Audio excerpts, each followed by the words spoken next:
This week's Torah reading is Parshat Emor, and it includes the dual mitzvah of creating a Kiddush Hashem, sanctifying God's name, and not desecrating Hashem's name. If you look at chapter 22, sentence 32, it says, V'nikdashti betoch b'nei Yisrael, ani Hashem mekadishchem.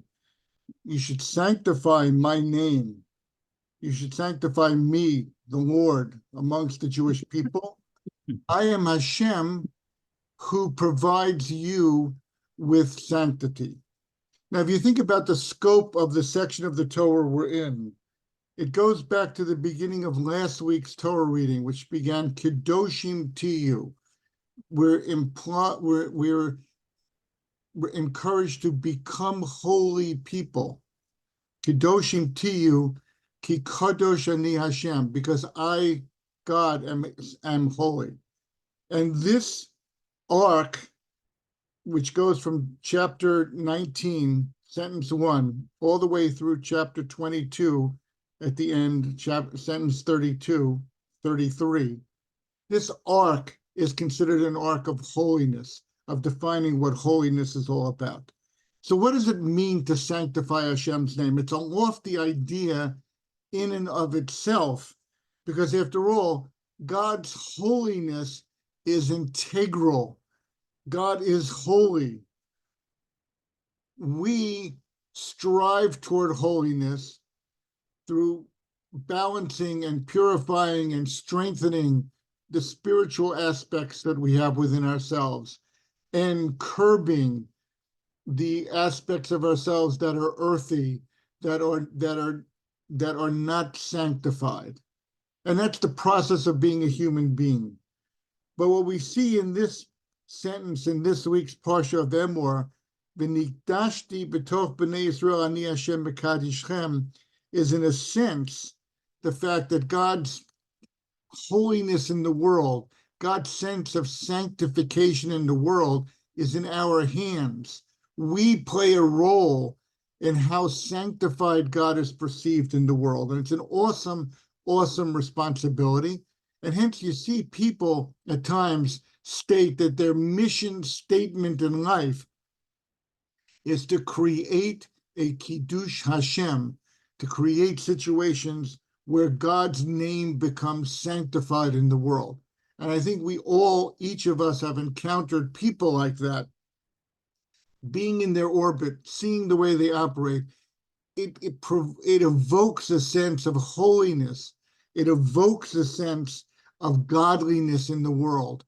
And the Rambam Maimonides, in the section Yesodei HaTorah, the 5th chapter, the 11th law, says, someone who speaks kindly, sociably, someone who goes beyond the letter of the law, Harei zeh Kiddush Hashem, such a person is sanctifying God's name. So no, it's defined by the Rambam as a person who's scrupulous in his personal behavior, honest, has a manner of interacting with society that as it says in Pirkei Avot, is ma'urav im habriot. He has a manner which makes people like him, feel comfortable with him, feel at one with him or her. Such a person, when a person goes beyond the letter of the law, this person creates a sanctification of God's name. And what does he mean by beyond the letter of the law? What he's talking about is the idea that I'm not strictly protecting my legal self-interest at all times. I'm willing to give ground. I'm willing to concede.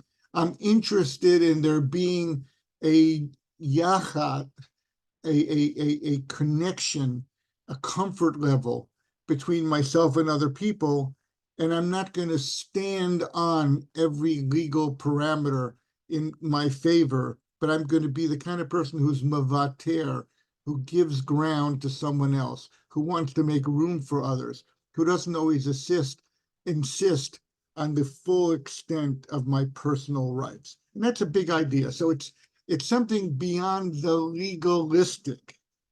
So it's amazing to think about in the strict 613 mitzvah system that the Torah presents.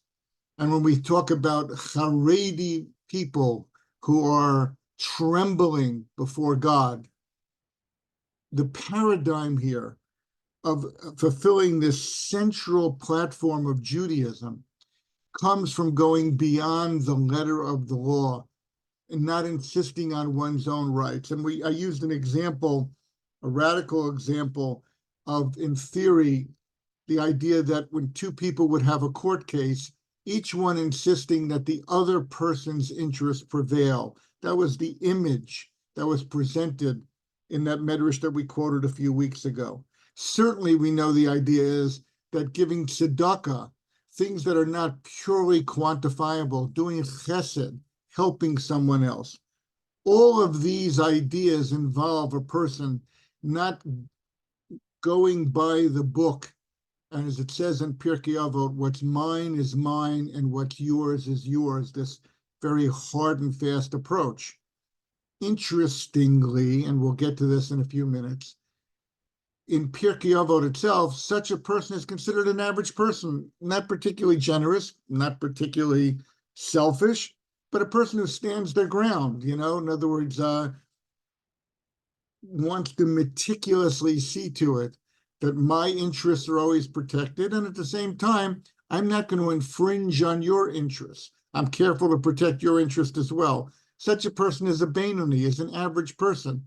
And then Pirkei Avot shakes us up by voicing an opinion. No, such a person comes from the city of Sodom that was destroyed by God, because such a person makes no allowance, no human allowance to make room for the other person.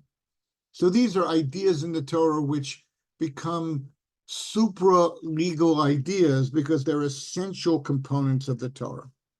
And with this introduction in mind, and with this framework in mind, I wanted to go back to the centerpiece of this arc of holiness, beginning Kedoshim to you, you shall be holy,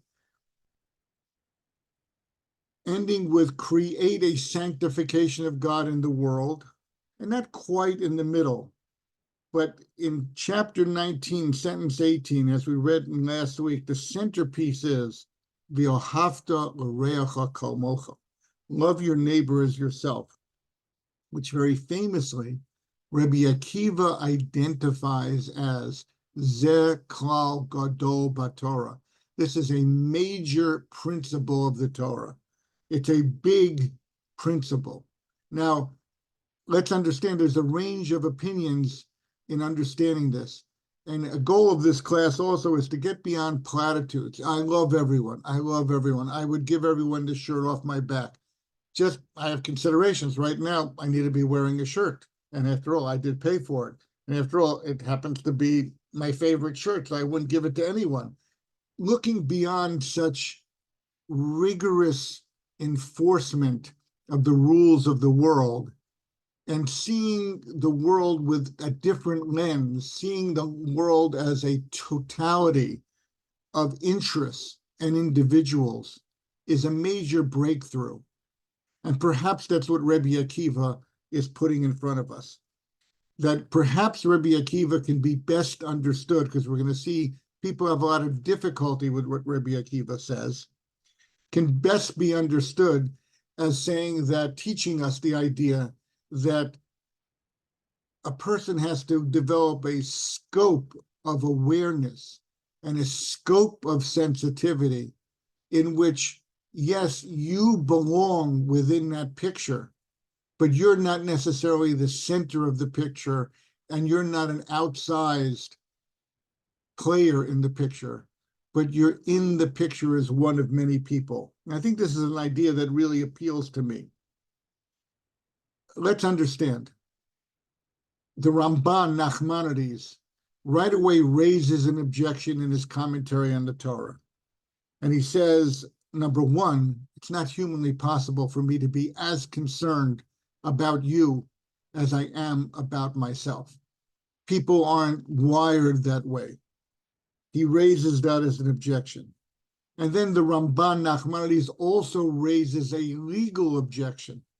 And he says something very interesting. He says, the same Rabbi Akiva who calls this a klal gadol b'Torah, a major principle of the Torah, he also is the opinion in the Talmud that says that if you find yourself in a desert traversing a wilderness and there's only one flask of water and it's yours, keep it.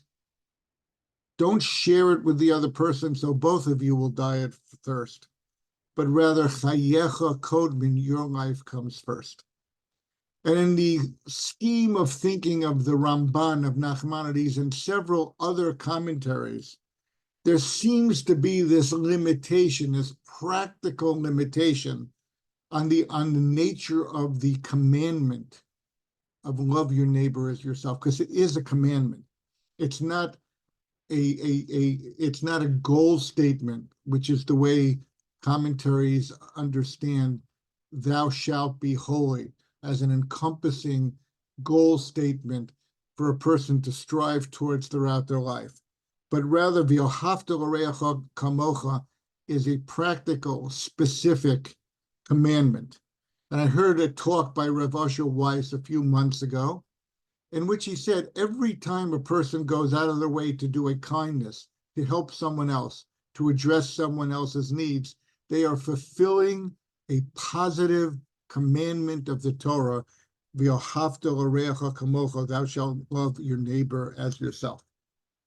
So there's a tension here on the practical level, because yes, according to this viewpoint, and Maimonides quantifies this, records this in his laws, in Hilchot Deot, chapter 6, law number 3, that a person has to actively love their fellow and actively do kindness for your fellow. Now there's a balance. And perhaps we could say that Rabbi Akiva himself understood chayecha kodmin. I can't put others so far ahead of myself that therefore I have no viable existence in the world. But by the same token, I have to have a priority of having a scope of vision that sees not only myself, but sees the needs of others and places the needs of others on a scale vis-a-vis my own needs and tries to balance them out and tries to seek an ever more refined and ever more generous and ever more kind balance as things go along.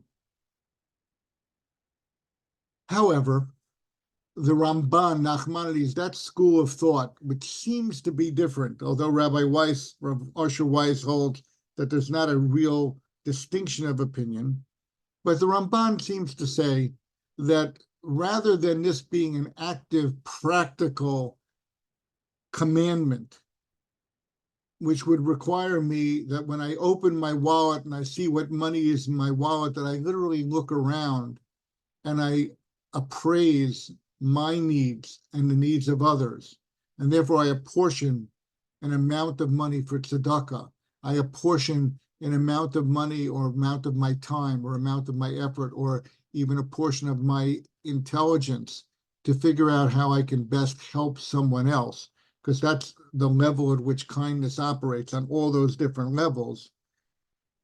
The Ramban seems to fall back on the famous story in the Talmud, which we're all familiar with, but we'll summarize as follows. A would-be convert comes to Hillel and says, teach me the entire Torah while I stand on one foot. And what does Hillel say to him? Hillel doesn't say, do unto others as you would have them do unto you. But Hillel says, don't. That which is hateful for you, don't do to anyone else. Hillel makes this into a negative precept, seemingly. And Hillel's advice to the convert says that any harm you might do, anything that you could do that would infringe on the happiness of someone else, do not act that way. can give them consideration. Again, it's in the negative realm of behavior, and what we consider proscriptive. It's the flip side of what we've been talking about in terms of doing kindness. What he tells the would-be convert is the essence of the Torah is you are not number one when it comes to infringing on or pushing aside the well-being, the needs, or the sensitivities of anyone else. Why? Because the same way that would hurt your feelings, that would bother you, that would trouble you, so you have to prevent yourself from acting in that way. And hence, Nachmanides seemingly, although Rav Weiss doesn't agree with this, follows a different and alternative path. And Nachmanides says that the import of V'yohavta l'reacha kamocha, love your neighbor as yourself, is to remove any sense of jealousy, any sense of competitiveness between you and your fellow man. It requires of you that you wish him well, that you be able to celebrate with total joy his gain and betterment, even if it outdoes your own. So in a certain sense, what the Ramban Nachmanides is saying is that the mitzvah of V'yohavta l'reacha kamocha sets the table and removes all the impediments for a person to push aside the interests of anyone else. And instead you become the protector of the rights and privileges of your friend, just as you would your own. However, we know from Pirkei Avot, and it says the world stands on three things. The world stands on Torah, the study of Torah, which enlightens a person and gives us the opportunity to discuss these very ideas we're talking about this evening. Avoda, service to God, prayer, connecting ourselves actively, attaching ourselves to Hashem, and gemilut chasadim, doing kindness to others. So you see that this active sense of going out of your way to help someone in need, to bring happiness, to share in someone's happy occasions, going to someone's wedding and sharing in their happiness is a kindness, because it magnifies the importance of your fellow person, your fellow man. And what it does is it demonstrates the fact, again, that in the world, there's many human beings sharing this world, and we have an obligation to support one another, to connect to one another, and to build one another up. The general model, though, in keeping with Pirkei Avot, is that gemilut chasadim, that the active pursuit of kindness, of charity, of sharing what you have, of actually getting involved in the interest of other people. And as it says in Pirkei Avot, again in a different place, shouldering the burden someone else has. Shouldering someone's burden means if he has no way of making a living, you work hard to find a place for him in society where he can make a living.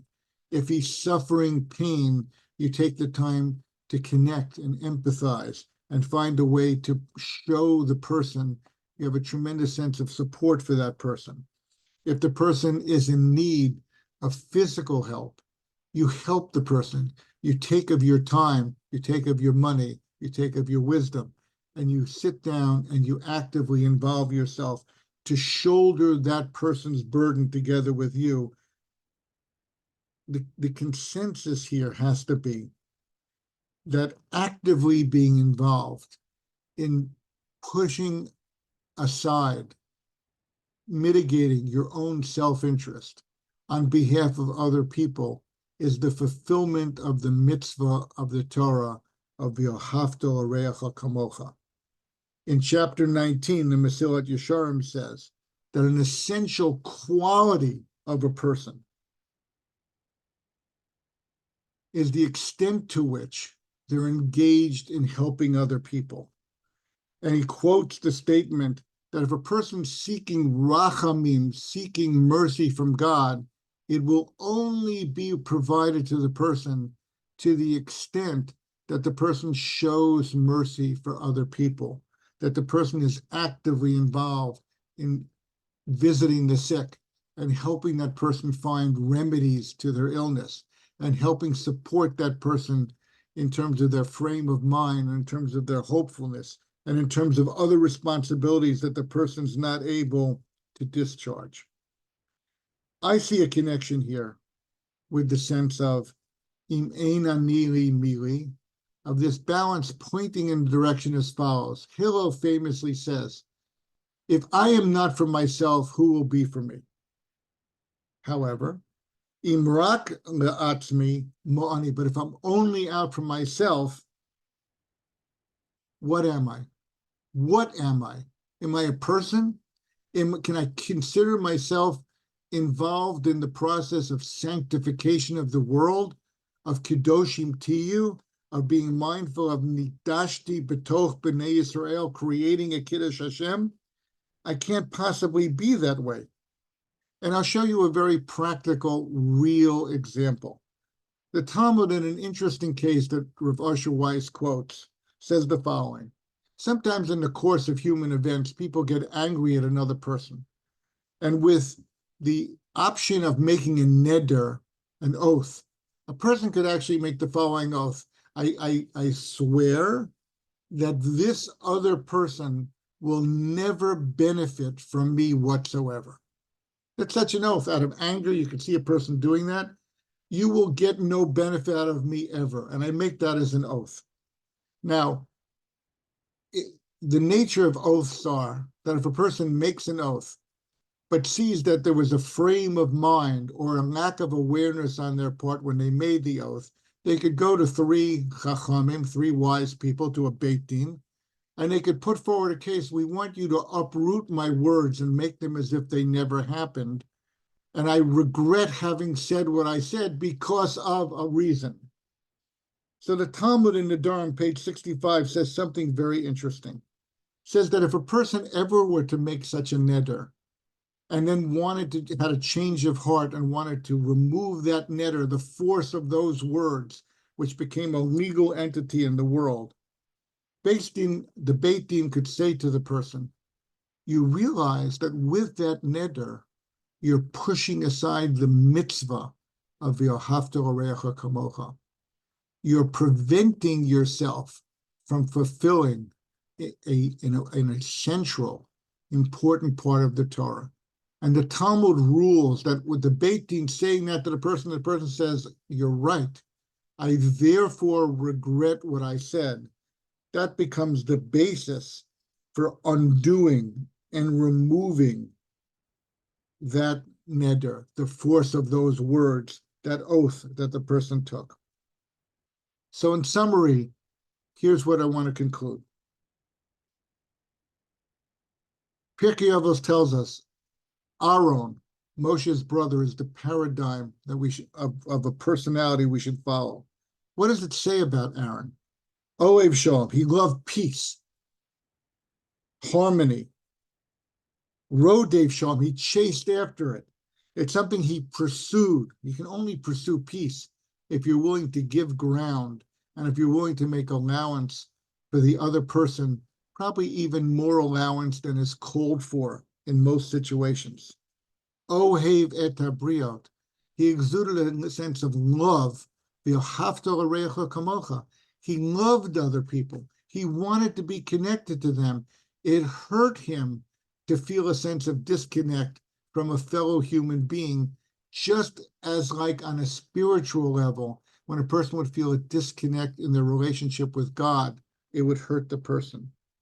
And finally, umekarvam l'Torah, and he brought them close to the Torah. His example, the force of these attitudes automatically brought people close to Torah, which, as we said in the beginning, is the definition of Nidashti B'toch B'nei Yisrael. Find a way, God teaches us in this week's Torah reading, to create a Kiddush Hashem, a sanctification of Hashem's name. How do you do that? By creating the attitude where people look at a person and they say, wow, how fortunate was this person's parents for teaching them Torah, for raising them in the wisdom of the Torah, and for enabling the person to create such a beautiful character, such a beautiful presence in the world. such a source of harmony and light in the world. That's the definition of sanctification of God's name. So we can see now how this arc of an attempt for a person on a spiritual level to self-sanctify, Kedoshim Tiyu, the beginning of chapter 19. I'm going to curb my appetites so that I can see beyond myself and I can see beyond my own needs. My ultimate goal is what we read about in this week's Torah reading, V'nitashti b'toch b'nei Yisrael. I want to become an agent who fosters a sanctification of God's name in the world. And how do I do this? By latching on to the essence of V'ahavta l'reacha kamocha, showing myself day in and day out on so many different levels and so many different planes, that when I see the world, when I look out at the world, I see you as well as me. I see others. I see a gamut of needs. My own need doesn't blur or prevent me from seeing or acting upon the opportunity to help another person, to do kindness, to share what I have, to take from what is mine, as Pirkei Avot says, and give ground and let it be yours, to go beyond the letter of the law, to be the kind of person who creates a Kiddush Hashem, a sanctification of God in the world.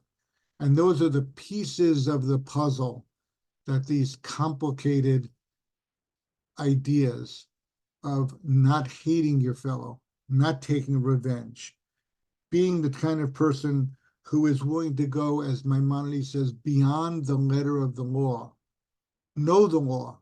Apply the law strictly to yourself when it comes to not infringing on the rights of others, but also be the kind of a person who will go beyond the letter of the law when it comes to helping another person, when it comes to seeing the needs of others alongside the needs of your own self, and then acting positively to address those needs.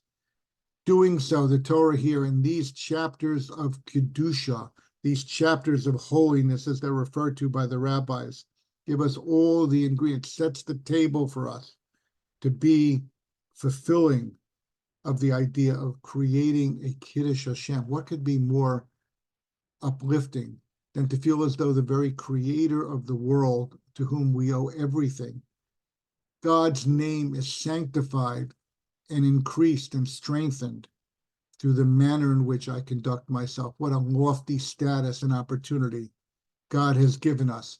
May we fulfill it mightily. Thank you very much.